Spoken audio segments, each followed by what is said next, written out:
forcément que ta présence va avoir un impact sur les enfants, mais c'est ok parce que ça fait partie d'un tout et que s'ils sont là, c'est aussi pas par hasard.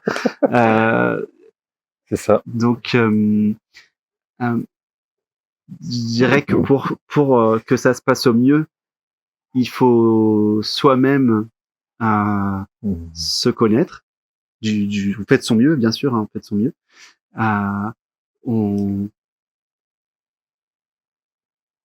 On s'observe, et justement le fait d'avoir des enfants, ou même d'être en couple, en fait, ça va faire un effet miroir qui va faire qu'on va conscientiser plein de choses. Et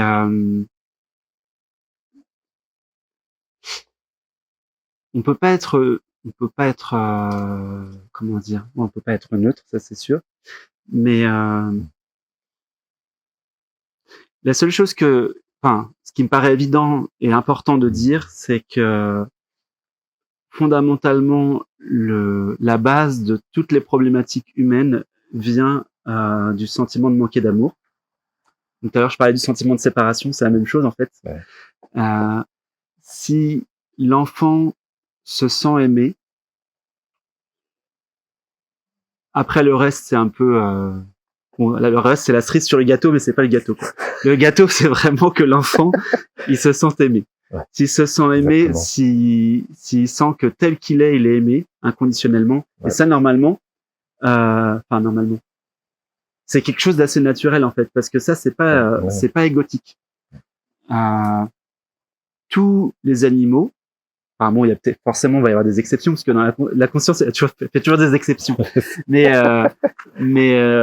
tu vois, une poule vis-à-vis de ses poussins, ou n'importe quel animal va prendre soin de sa progéniture, et c'est spontané et c'est inconditionnel. Même chez les insectes, il y a ça. Donc ça, c'est pas de l'ordre de l'ego, ça. C'est automatiquement, c'est la présence qui fait ça. Donc si on arrive à se laisser porter par ça, l'enfant il va sentir qu'il est aimé inconditionnellement, et c'est tout ce dont il a besoin. Après, des fois, justement, les enfants, ce qui est intéressant, c'est que ça va questionner nos principes, nos valeurs, des choses que l'on pense comme étant hyper importantes, et tout ça, on va se rendre compte quand finalement, c'est peut-être pas le cas. Exactement. Et puis, ce que je dirais, c'est d'être à l'écoute aussi de l'enfant, de la même façon qu'on est à l'écoute d'un adulte, de pas se mettre sur un piédestal parce qu'on est adulte, donc nous on est censé savoir la vie et lui non, donc d'être sur une écoute égale, et puis de laisser l'enfant suivre ses élans de curiosité, de laisser l'enfant suivre son enthousiasme, et même, je dirais même si c'est possible pour nous, si on a l'élan, de l'accompagner aussi dans ses passions. Ouais. Évidemment, je parle pas de choses où il se met en danger. Hein. S'il y a du danger, effectivement, le rôle du parent, c'est quand même de le préserver du danger. Mais tout ce qui enthousiasme l'enfant, on le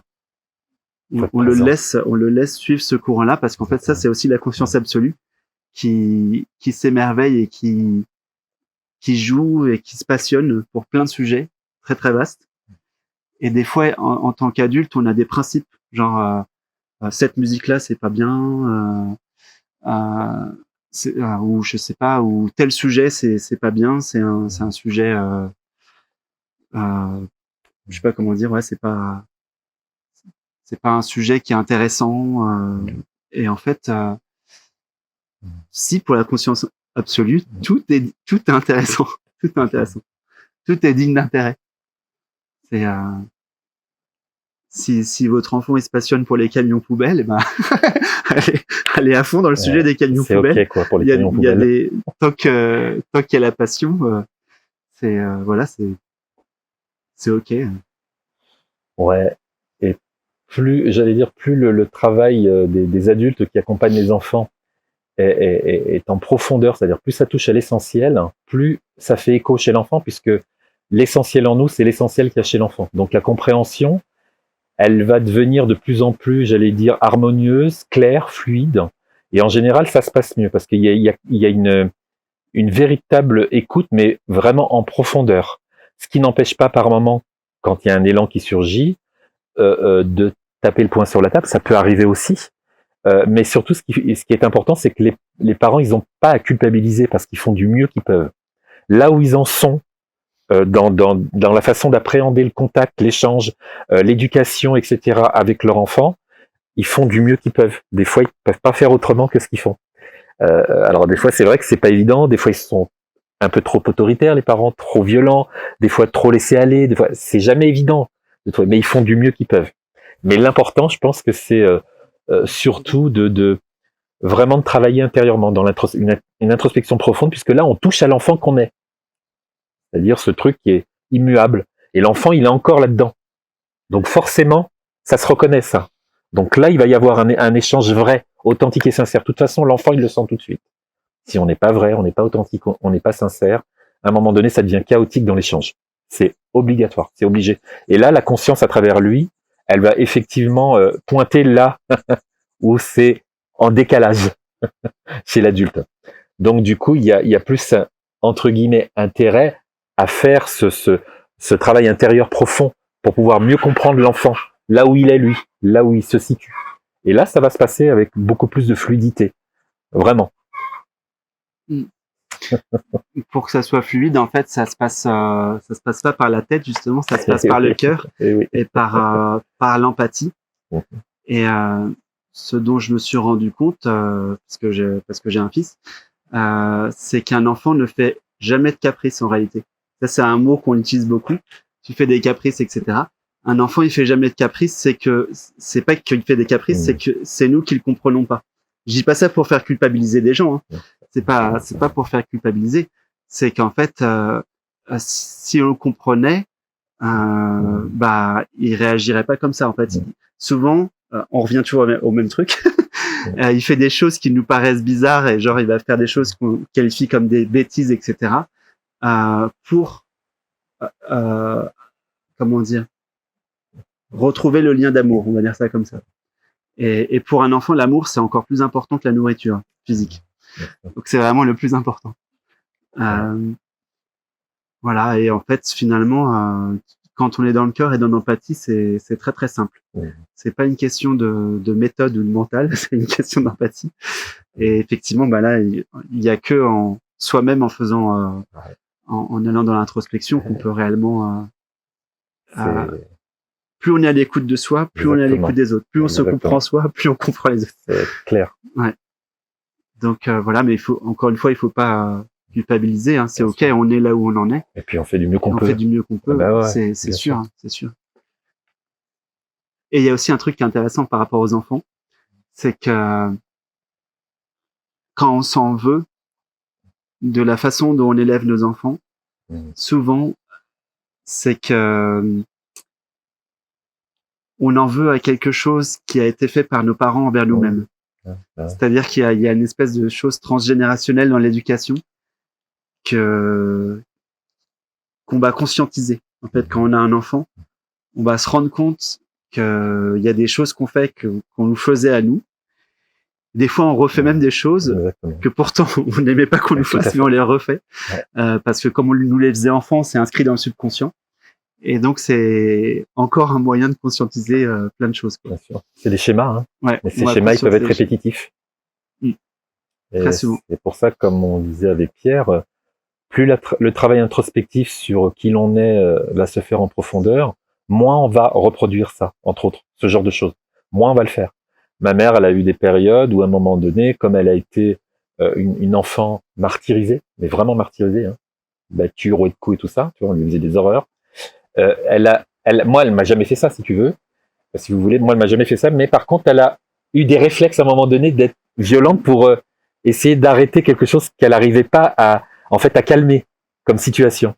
Et après, elle s'est vite, elle a eu, comme elle avait un travail vraiment très profond, tu vois, une introspection profonde, elle s'est dit, ah non, je peux pas continuer dans cette voie-là. La violence, ça sert strictement à rien, ça mène nulle part. Donc, il y a vraiment eu une conscientisation du truc. Elle a pas répété le schéma. Du coup, c'est ça en fait, c'est hyper important.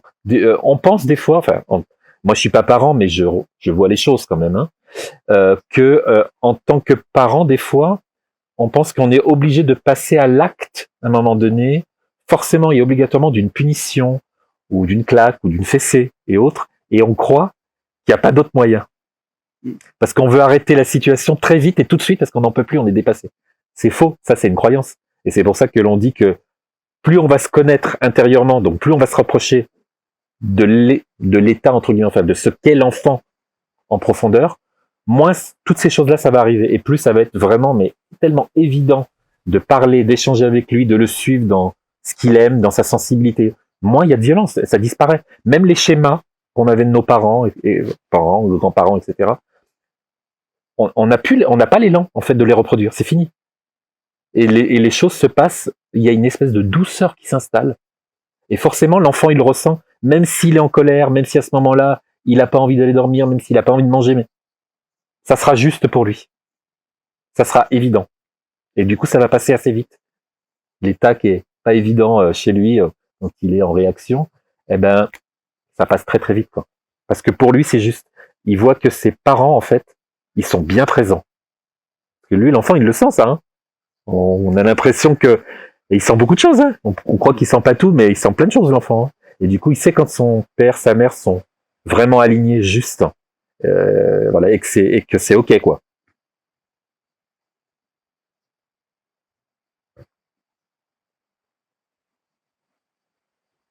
L'effet miroir, il est souvent encore plus intense avec les enfants. Carrément. J'ai eu des gens en entretien une fois qui me disaient, enfin plusieurs fois même, des choses du genre ouais, mon enfant il m'écoute jamais, etc.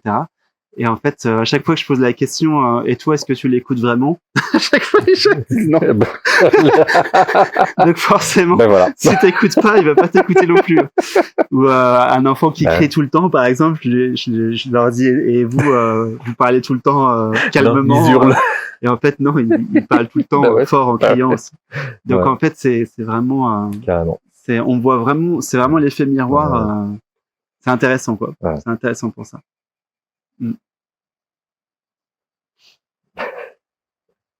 Bon, après, l'enfant, il naît aussi avec ses tendances, hein. Il y a une partie qui vient des vies passées aussi, et bon, bah, ça, on n'est plus rien, hein. Il y a des enfants qui ont une sorte de colère qui est là depuis l'enfance parce que il y a des choses, depuis la naissance, parce que c'est là d'avant. C'est d'avant. Donc là, on l'accompagne pareil du mieux qu'on peut. On fait du mieux qu'on peut, non?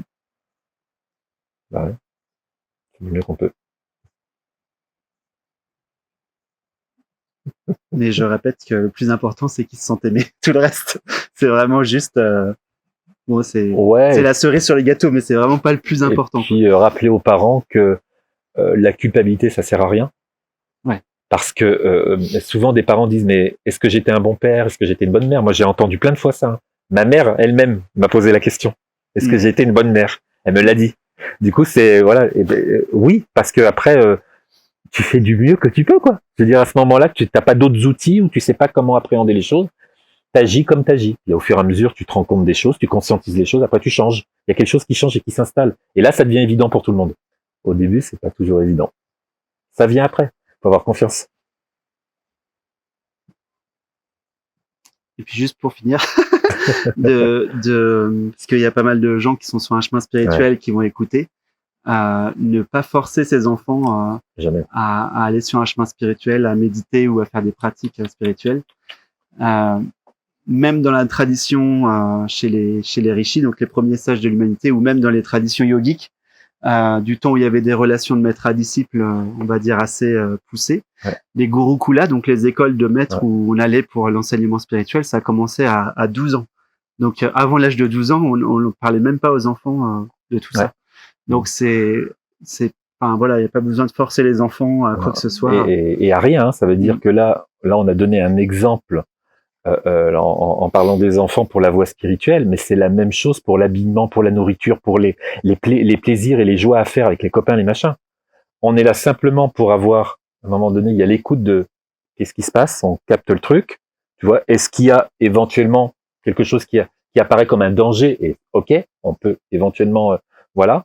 Mais on n'est pas là en tant que parents, les parents sont pas là pour obliger à suivre une voie spécifique avec une structure spécifique. L'enfant, il vient aussi avec ce qu'il a expérimenté. Hein. C'est important.